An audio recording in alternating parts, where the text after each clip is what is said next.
everybody. Thank you for coming to see us for our technically what we would consider our third episode of filming here. We say technically because the first two that we filmed were longer than what we thought we would be producing and putting out. So we think we may end up with episode 1, part 1, part 2, episode 2, part 1, part 2, and split them up a little bit. But here we are. First and foremost, I want everybody to know my wife saw some footage of the first 2 episodes. She told me I had to wear color because I was wearing very dark shirts those days. So here you go. You can thank my wife for all of this perfection right here. She's going to have to come to my house and dress me too, right? She does not dress me. I pick my own clothes out. I buy my own clothes. She does not dress me. She just said I needed to put a little color. I couldn't be all black or real dark. So here we are. As you can see, it looks maybe a little different as we are progressing and starting to get this footage. And for those that are watching, when you're just listening, obviously none of this is going to matter to you, but we're changing the appearance a little bit. And that's probably going to continue to happen as we go through this and figure out exactly what the hell we're doing. It's all new to us, and I have expectations too, but expectations of what I want to deliver, what I want us to put out. So you're going to see some changes as we tinker with things and hopefully, continue to provide higher quality content. So first, we'll just kick it off. Let's talk about the last week. I'd say easily the first thing to talk about was the last episode we filmed on Saturday night.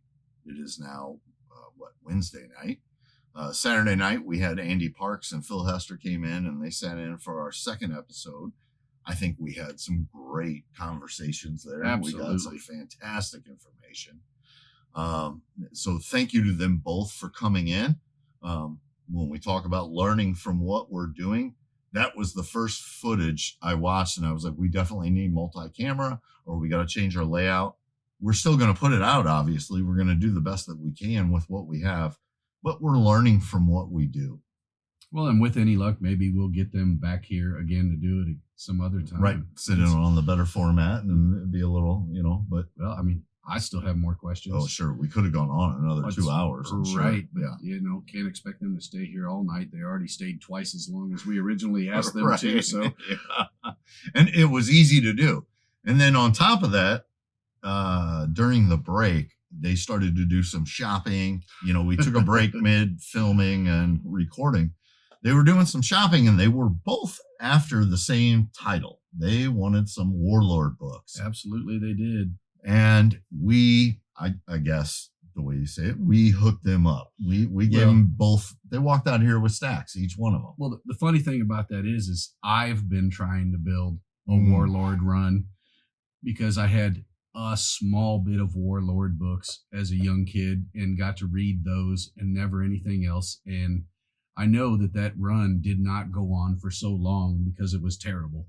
No, absolutely. So I want to read it. So I've been building up in the back and at home a number of books. And once I realized that's what they were looking for, I said, oh my goodness, let me go grab this stack. Well, and then it just so happened that very day I bought a lot.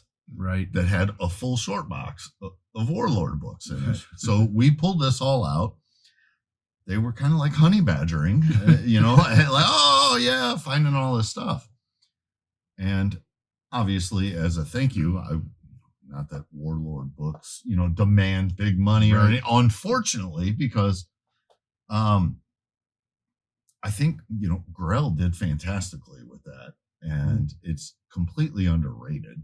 Well, Dan Jurgens had a long run. Yeah, on it also. He did as well. And that's early stuff for Jurgens. And if I'm, going to speak from a child of the 80s, I think a whole thing of I have the power with Motu a little influence came from that, along with other things like Conan and some of the other barbaric stuff. But well, and they had their own toy line that also included Arak.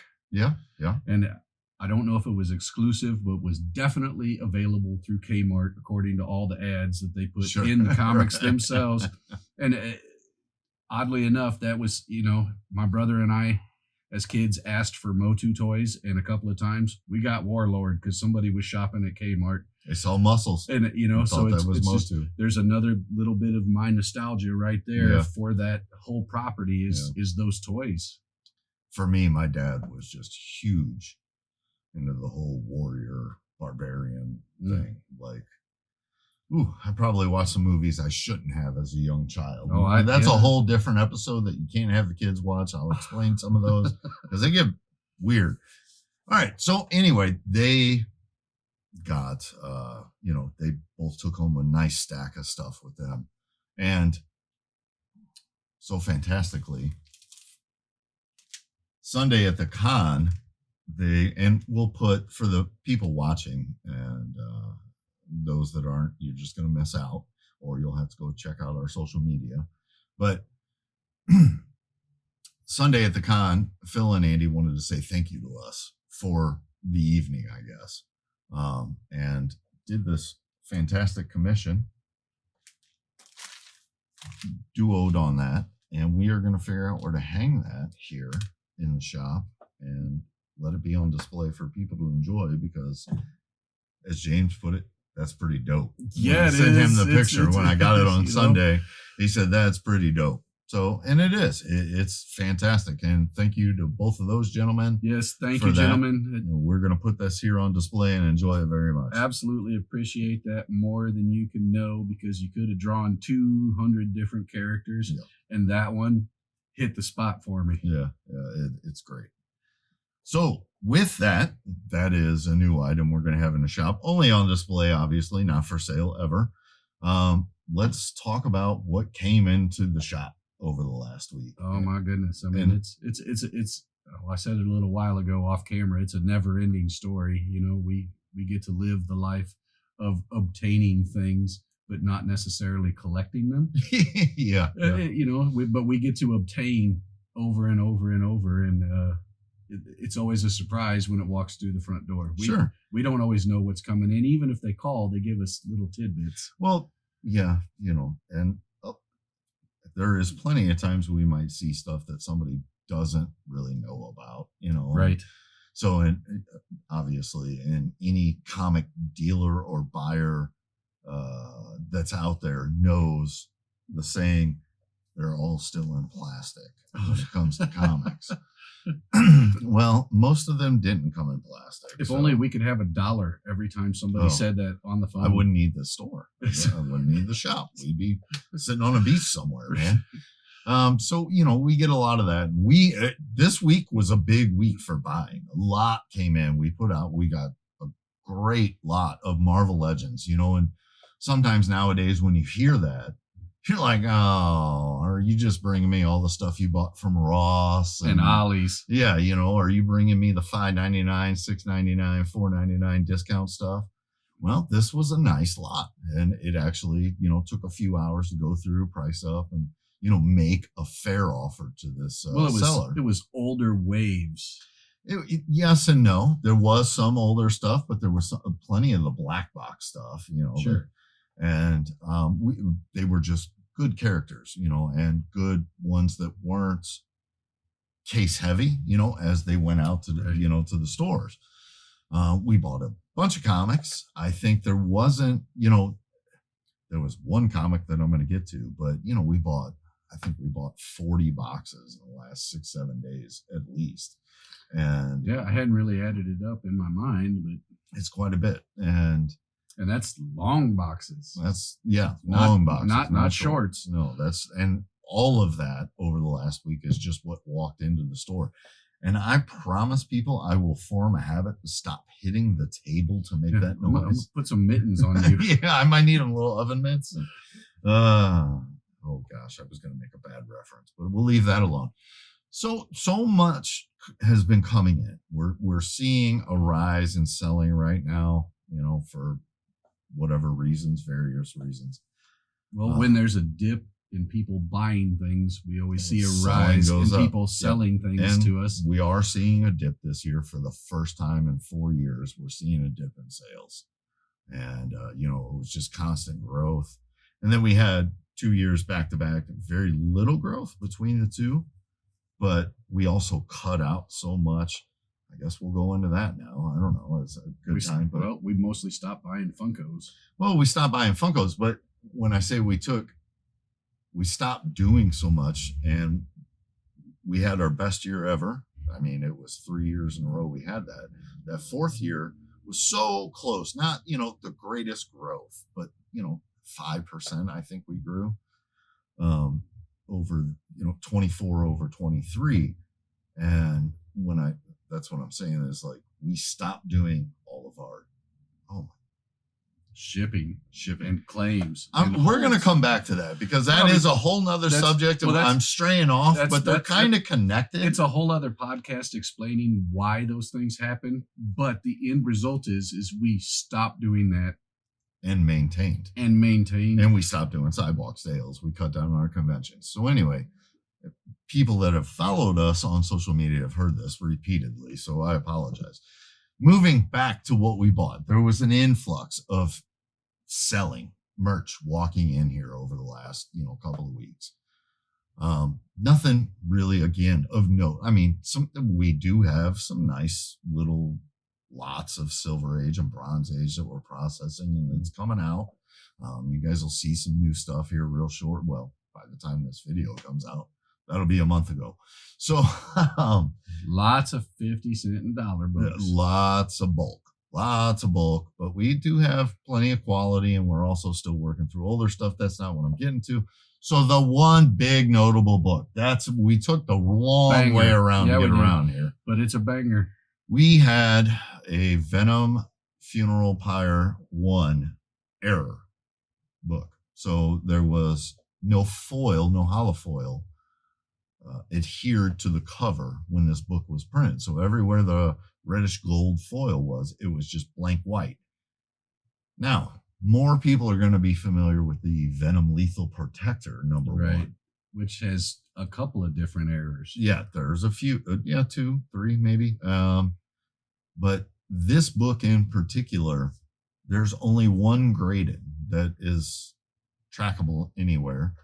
And the seller, or the submitter, got a green label on it because it was something CGC hadn't seen enough to put their own variant label. Or not even variant, just blue label and call it an error. Well, sure, but in their own words, they want to put a name on it, and they have to see it enough times to put a variant name on the label, a blue label. So unlike the Venom Lethal Protector that they've seen over and over, a decent amount at least, they have not seen this book. So they said it was missing something. Which it is. Foil, technically it is, right? So one guy on Reddit, I think, called it a pumpkin something or other, referring to the color of the foil. Yeah, that's accurate. Or psychedelic pumpkin or something he called it. So this book came, long story, like it came from Canada. I don't know where the other one that's out there and people know about. I don't know where that seller was. I read somewhere that CGC said they've seen 3 total. But there's only one on the census and GPA, which makes no sense because they control their own census. Right. Unless I'm wrong on that. Somebody can call me out if I am. But this book came out of a private collection in Saskatchewan, Canada. And how in the world did it end up there? As rare as it is. Yeah. How did it get shipped to Canada in the first place? I don't know. Did it get bought off the stands there? My understanding in the brief conversation with the seller that brought it here to our store, and so we'll kind of circle around that story as well. So we have a customer that comes in here, originally from Nashville, relocated to Canada for a woman, as most guys end up doing. What you gonna do? He's very happy, apparently. But his mother, when I think, if I'm telling this right, when she retired, she relocated here to St. Louis area from Nashville. So when he comes home to visit her at least a couple times a year, he makes it a point to come in and see us and visit our store. Has said some very kind words, and we thank him for that. But he brought this book down for some trade, and I'm not going to lie, I was a little scared of it. So he got it from a friend that he met through collecting up there, who said they bought it off the stands. And now we have it. So, or we had it very, not even 24 hours did I own that book. I'm feeling a little spicy about all that because it came in on my day off and it left on my other day off. Right. It's one of those books I've never had in my hands, and now still have not had in my hands. I didn't get to see it or touch it. I got to see a picture. Yeah, that's it. That's all you get. You want to smell the hand that touched it? It's some Zeppelin stuff because it was in through the outdoor. Yeah. So that was a fantastic thing to have, and I was glad I took the gamble. And when I say I took a gamble, he was asking good money for it. And, I'm not saying it was unjustified, obviously. Now. That book is unobtainium. Yeah. And if we had had 50 of them, I think we could have sold every one. It might take us a little while. Yeah, a minute. But, I mean, as fast as that first one. I mean, how long was the guy waiting outside that bought it before we even opened that day? I got here 20 minutes before I unlocked the door, and he was out there. So... and that was the first thing. He came in, looked at the wall, said, "Where's that? Where is it at?" Right here on my table. It's back here behind the counter. I got it. Talk about it. Said the price. We didn't make a huge amount of money on that book, and I mean, we're never trying to make a huge amount of money, but we got to make some money. We got to make some money, and I was hoping the rarity behind that book and the price that I threw on it, because of the rarity, would attract people. And it did exactly that, because we had 3 other people trying to get it over the next day or two, and it was gone already. So with higher price items, in a lot of cases, we don't necessarily have a ton of people all competing for it because it's expensive. Price out. Yeah. Especially in today's economy. Yeah. It's very easy for a single item as a collectible to be too expensive. Well, and just even as you mentioned the economy, aside from that, the fluctuation in the market, I don't think nearly as many toys there. It's definitely felt it, but as paper products, comics, they hit hard sometimes. But when you have a book as rare as that is not a speculation book, a gimmick book.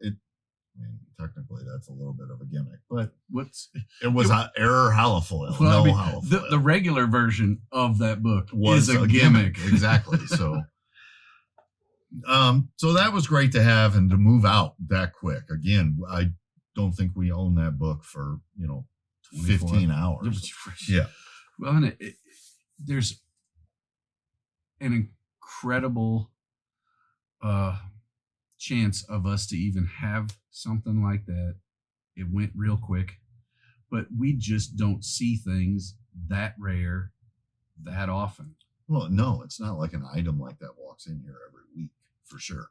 We definitely see items like that. Mm-hmm. We just don't see them on a daily basis, a weekly or monthly basis. Now, we might have tripped over ourselves accidentally into one that is not that rare, but still pretty rare, which is a Superboy annual DC Universe variant, which would have been packed into some kind of multi-pack and sold through a box store like a Walmart or a Target, something to that effect. And the research online could have been Grandpa Pigeons. Well, might even, but the people who study these things with great depth don't even know how that book was released because it's rare enough.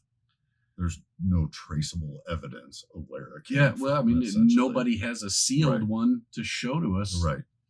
You know, we just know that it does exist, and we can prove that now because we actually still have that one here. It hasn't made it through No. our process. I mean, yet, in but all transparency, it's sitting on my desk in the back waiting to get pressed. yeah, So, it's going to get a little touch, but even then, how do you price that book? There's yeah, it's It's- going to I be mean- hard to find info. It's going to be a similar situation. just like the Venom book. Yeah, There's not so quite to that money level, but there's so up there. little information in the very Mhm. same way of finding comps. We're gonna have to be dealers and make our own price. make our own price. That's an inside joke. So it's- We'll talk about that at some point, maybe down the road, years from now. So the other thing that I'm just going to nerd out about a little bit is this fantastic Star Wars. This is going to be my new Kool-Aid pitcher. Well, The Empire Strikes Back. and we just got this one today Today, this came in. with a bunch of other stuff. It came in with a bunch of other stuff. And this, I mean, there were more valuable items in this lot that came in today for sure. But nothing is cool. As cool. 'Cause- So I've been doing this for 3 years now. And I have had so many of the cups that came out with this print on them. But I have never had my Kool-Aid pitcher come through my hands. And I mean, next week, we might be sitting on camera drinking Tang and vodka out of this. I don't know. Well, and it's so funny to me that you call it a Kool-Aid pitcher because my grandmother made us Kool-Aid on such a regular basis and had a pitcher with a little Yeah, absolutely. pop top on it, just like this. It didn't have any Star Wars No. logos But or we art had a on Kool-Aid pitcher. it. Yeah, we had a Kool-Aid pitcher for sure. Couldn't afford soda. We had Kool-Aid. Well, So, that's right. So that's what came into the shop. So now let's circle back. We started to talk about the no shipping and holds. Oh boy. So I guess we'll just dive into that. you Well, know. first off, how long has it been that we stopped? I've almost lost track because some time has gone by. Exactly a year and a half. We stopped prior to Black Friday in 2023. Wow, it doesn't feel like it's been Yeah. that long. I mean, we've shipped like 2 or 3 items. Well, I mean, since we then. finally gotten to the point where we stopped in all of our posts on Facebook and Having to Instagram tell people. having to say no claims, no holds, no shipping. So, and let's address that because even today somebody brought that up in the store about like, man, I wish people wouldn't have screwed it up and ruined it for the rest of us for the shipping holds and claims. Which is part of it. That is part of it, But it's not all of it. Yeah, and that was even the thing. I even posted about this on our socials that it wasn't necessarily anymore. We did go through a big stretch of that where people were claiming stuff, not paying for it, not coming to pick it up, not, whatever. In the end, what it came down to, why we aren't shipping or allowing people to claim and pay for things up front that we're posting on our social media for those at home that haven't been in our shop, that don't know, we post everything new that we put out in the store. Very little gets missed or ignored for purposes, but I'd say at least 95% of I would say 98. 99. Yeah, We might- it's rare. Well, and I mean, like we skipped, sometimes there's stuff that we pull off the floor because it's not moving or we want space for something else. It might go into storage and then we'll bring it back. We don't post when we put it back out Well, in and most cases. the other exception I would think of is if it's something we have multiples of. Somebody comes in. We just posted it. That's a whole nother. We put a conversation. picture out there, Yeah. but somebody buys one and we go get the same thing and put it right back out. I think I'm gonna come back to that point now because I Okay. think that might wrap up our little talk tonight. Sure. Right there, that thing. That's a good one. So, so we post everything, and for a couple of years, I did not do this when I first opened the shop almost 6 years ago. I didn't take claims. claims. And then I started taking claims. And I think a lot of that was kind of the 2020, 2021. We were doing live sales, so that was going on. You were forced to because of COVID. I had to make whatever I could. Had to ship items out to something other than the locals. Yeah, absolutely. So we offered that. And then when we moved in here, and as I started to grow staff, I said, let's go ahead and, cater to these people. And we were shipping out a lot of stuff. We were sending invoices out for local people and having them pick it up. So the reason we stopped and will not offer again, it's kind of multifaceted, I guess. Or first and foremost, it was the time that it was taking us.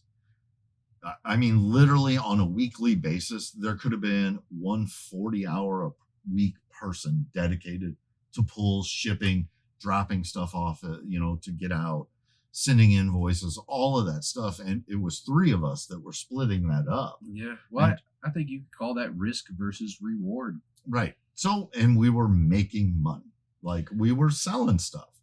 But what was happening, the adverse effect of that, was that so many locals were coming in.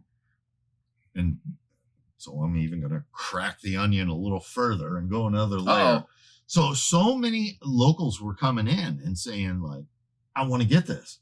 You just posted it. Well, 10 minutes ago, somebody paid for it and we're going to ship it out. Well, you just posted it an hour ago. Yeah, it's gone. So the hottest stuff was being plucked from the store and going to the back room to get ready for shipping. So the other layer to that onion, and we're going to circle around a lot tonight. Apparently, this is my favorite motion, I guess, tonight. But is we still have that today with no claims or shipping. People are coming in and be like, you just posted this a couple hours ago. Yeah, some guy came in 20 minutes after. Like, it happens. Right. People are coming in and people are like, you really sold that in 24 hours? Yeah, we did. One guy today, I think, asked about 2 or 3 different things. That was all gone. It was already gone. And we just posted it 20 to 28 hours ago, like in that spread. So it wasn't that big, of a spread.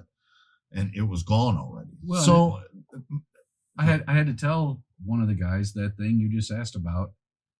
Yes, I posted it, 24 hours ago.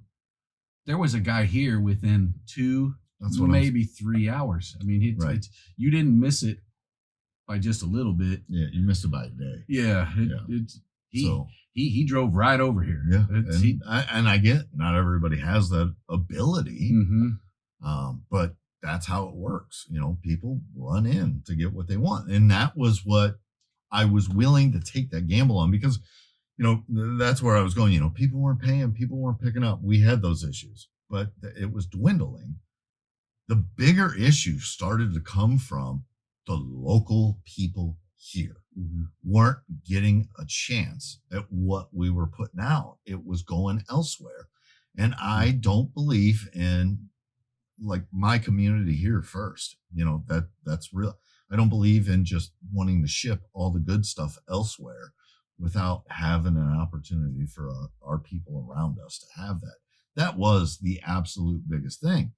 And then as I keep doing this motion tonight, that circles back to what we were talking about the drop in sale, not experiencing that drop over the 2 previous years, even though we cut that and cons out.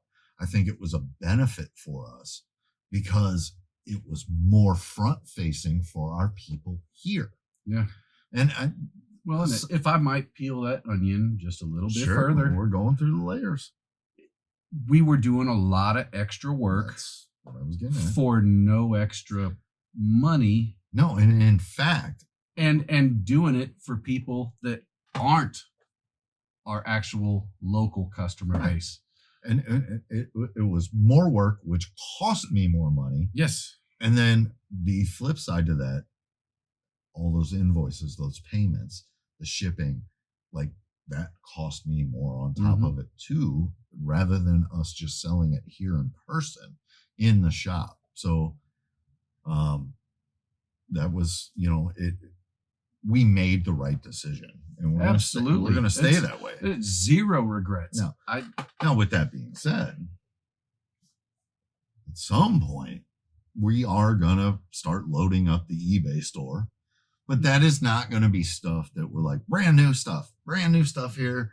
It's, it's going to be the higher dollar, the more unique, eclectic items that we just aren't getting a big enough market for, that have a very narrow market. Well, it's not that we won't give the locals a chance. It's going to have to sit here probably for a minute. I mean, what we're already talking about when we get started with that, it's all stuff that's been here for a couple of years, 3 years. Yeah. Now, and that's a flip side too. When you're running a shop, there's things that sell out of here. And I'm like, oh, I've had that from my con days before we were even, in a storefront. We didn't even have a store, and I finally sold this.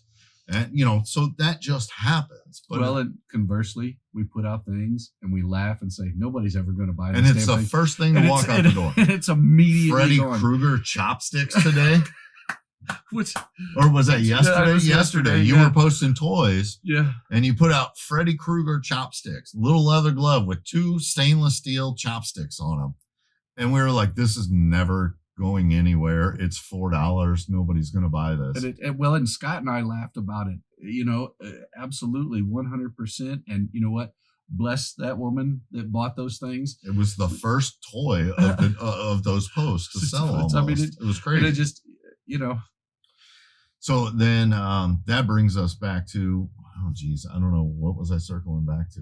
The shipping and claims and holds. Claims and holds. We were doing the eBay store. Oh, yes.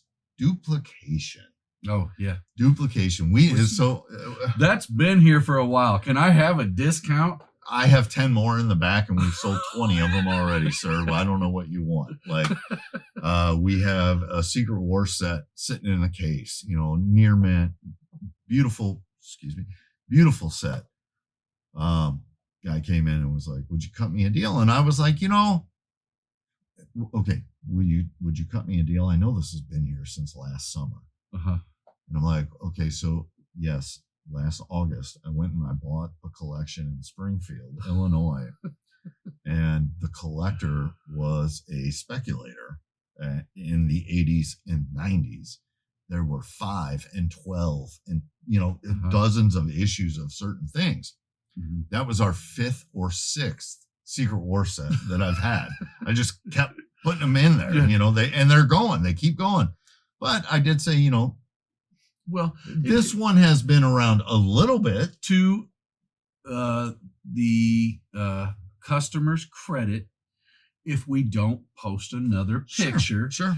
We just put it right back out. Yeah. They don't know the rotation. For our regulars that are watching that stuff online and in our socials, they may not know, and I get that. But the same thing, like the Boba Fett 3 3/4 prototype, all white figure, in the retro card. Yeah. We had a case of. People are like, can you do any better on these? You've had this. This has been sitting in this case for a while. We had 38 of them. But we bought a full case, and then the same seller came back 3 months later with another 18 of them. Uh-huh. And no, I mean, we're selling them. They're doing okay. But what I can do is we have that one out of the nice little protective case, the white cardboard box sitting there. I'll go grab you one that's still sealed in the back room. There you go. And then, they're happy. But you can have the shipper with it. Yeah. We buy out. So we buy, not only do you buy collections, and then some collections may have an abundance of duplication in them, because somebody, for whatever reason, thought that was a good idea. Sometimes it works, sometimes it doesn't. Hey, some people really like Boba Fett. Sure. Hey, army build a Boba Fett to take on the troopers. Why not? I mean, but then again, the same collection that we're talking about, the Secret War set came out of, there was one X-Men 266. There was one ASM 300. But there were, 324, there were 30 copies or 10 copies or Yeah. whatever of, and it just happens. And then we also have guys, and I think like some of the Boba Fett, I think that was somebody that thought they invested thinking resale market would be there for them, and it did not work out. And then we also, plenty of times, I do not talk about who or where a lot of our merchandise comes from. And that's not cryptic in any way. What I mean by that is I could be going to buy out dealers. I've bought out many stores over the years. I will say that's happened less and less since I've opened my own store. But prior to that, I did that quite a bit. Well, and we've still had our fair share of that. We've gone to some stores. We've gone to some warehouses. Yeah. We've gone to some Barns. houses that might as well have been a warehouse because somebody collected that hard. And barns and all kinds of stuff. And sometimes, you just end up with an abundance. And then oddly enough, when we're talking about that, weird thing that really happens is like, I haven't seen this in 3 years. I just bought one. And then over the next week, 4 of them come through the door. It's really odd how cyclical that can be, that you keep seeing the same thing and the same thing. Like, I think it was a year and a half ago, I could not tell you how many collections, straight runs of Venom, the Donny Cates run, Immortal Hulk that year. Oh my God. Yeah. It was like some of that stuff. It's finally slowed down. Yeah. And some of that, like when it comes to comics, I think that happens. Some collectors read it, loved it, but they're done with it. They they don't want it, and a lot of people struggle with space, whatever reasons, but we just see that it happens. I swear we went like 6 months barely seeing any horror comics. Yeah. And then it was just like, House of Secrets, House of Mystery, like all this stuff, and just runs of it that we just kept getting over and over here recently. Which is nothing to complain about. No, not at all. But the complaint is when it doesn't show up. Sure. And why can't the giant Silver Age Marvel collections be cyclical at the very least?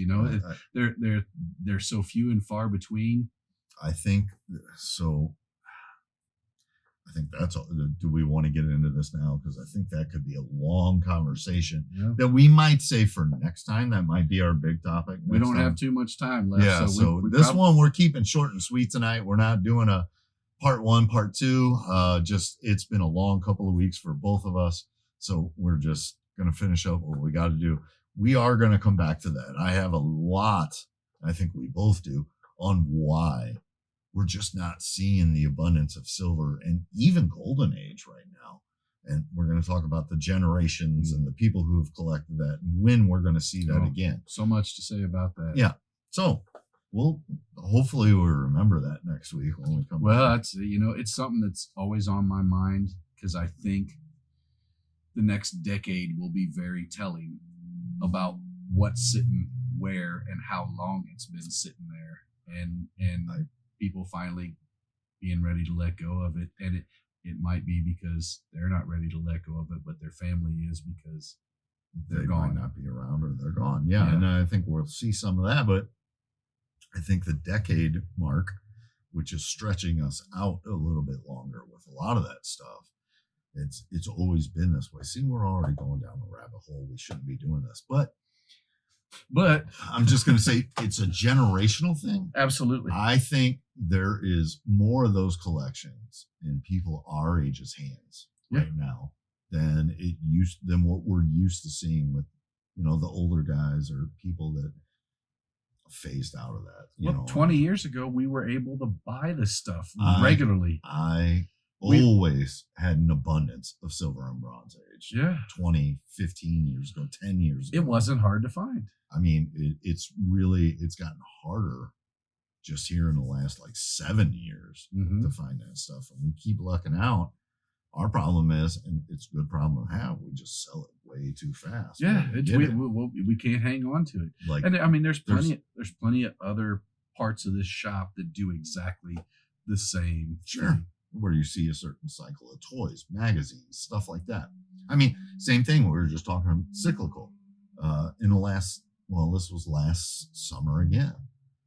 Famous Monsters of Filmland. Oh my magazines. goodness, yeah. And It was like we would see stragglers here and there, and then all of a sudden, in like 2 months, I bought 4 collections of the stuff. and now we don't see any again. Now we don't see any, and I've sold almost all of it. Yeah, I mean, I don't think there's one book left in the case over there. That whole bottom of that case used to be filled with it, and they're all gone. So there's that, and and then financial things will change for certain people, priorities, and blah blah blah. One of the things I was going to mention, was like when I said we sell it, it moves, it goes, and then you have the guy that comes in the store. Where's all your Silver Age? Or I saw you posted all of this, 3 weeks ago. It's all gone. I mean, there's might be some crumbs, some smatterings out there. Why didn't you come here 3 weeks ago when you saw what you wanted? One of them, it was like 6 or 7 weeks. Somebody we both know came in and was like, I heard you had this, this, and this. And I'm like, we did. A month and a half ago. It's gone. I mean, we were talking about that Springfield collection. I got the X-Men 1. I couldn't tell you, that's definitely something we don't see very often. That came in. I posted it after close on a Friday night. And first thing in the morning. By 10:02, I was collecting payment on that Saturday morning after we opened the doors. For 8 weeks, people were reaching out and asking, is this still here? Coming in the store. Where'd that go? I sold it. Did you really? And I'm like, what? Really? No. That's what we're here for, is to sell stuff. We're lying to you. We got it hidden in the back. And then that book hit Reddit and hit some other formats, and somebody was so proud. The guy that ended up owning it wasn't even the guy that came in and paid for it. Like, it was crazy. Well, yeah. Well, I might have actually made that guy a little uncomfortable when he posted his huge lick that he hit buying an X-Men #1. Oh, huge lick. It was, it was for him, right? He got his grail, and I immediately commented, StL Comics for the win. Did you get blocked? No, but I didn't get any comments. No response. No reaction. Because he wouldn't tell the Reddit community what he paid for it, and he knew that I knew. I mean, I counted the pages in that book. I recognized exactly what that cover looked like. When he put the picture up, I was like, "Oh, I know where that came from." I mean, and if you're going to put it on a public forum like that and expect it to be a big secret, this day and age, you're fooling and you're yourself. Also putting it out there for a reaction. So if the seller happens to react, just go with it. Like, why be ashamed of it? Like, well, and I mean, he got a fair price for sure. And I didn't go in there and say anything about what he paid. Yeah. I didn't call him out on that. Oh, you're a bigger man than I am. Well, no, but what I did was just be like, hello. Yeah, a little self shout out for us. Here we are. We did that for you. You're welcome. You're welcome. Glad you're happy. I mean, that's a big thing. All right. On that note, I guess this is it. It feels weird doing a short one like this. Well, yeah, but this was what we set out to do. Was something shorter. It was the original goal to do about this length and then shut up. But apparently, one thing we're not short of is information and opinions. But definitely. You know what? We have plenty of time in the future. Well, we're also like, what was John Goodman's name? And Oh Brother, Where Art Thou? And he talks to Dapper Dan man, and he says, I see, like me, you have the gift of gab, boy. Yes. We like to hear ourselves blow smoke. So here we are. All the smoke. Blowing all the smoke. Maybe that's going to be the working name that we still have not figured out to this point. Well, I mean, what we are going to call this. We're getting closer and closer to that, because if we're doing anything in here, it's Surely blowing the smoke. blowing a bunch of smoke. So, hey, thank y'all. Yeah, thank you. We appreciate you. To all 5 people that might tune in and watch this, we hope it's a little bit more.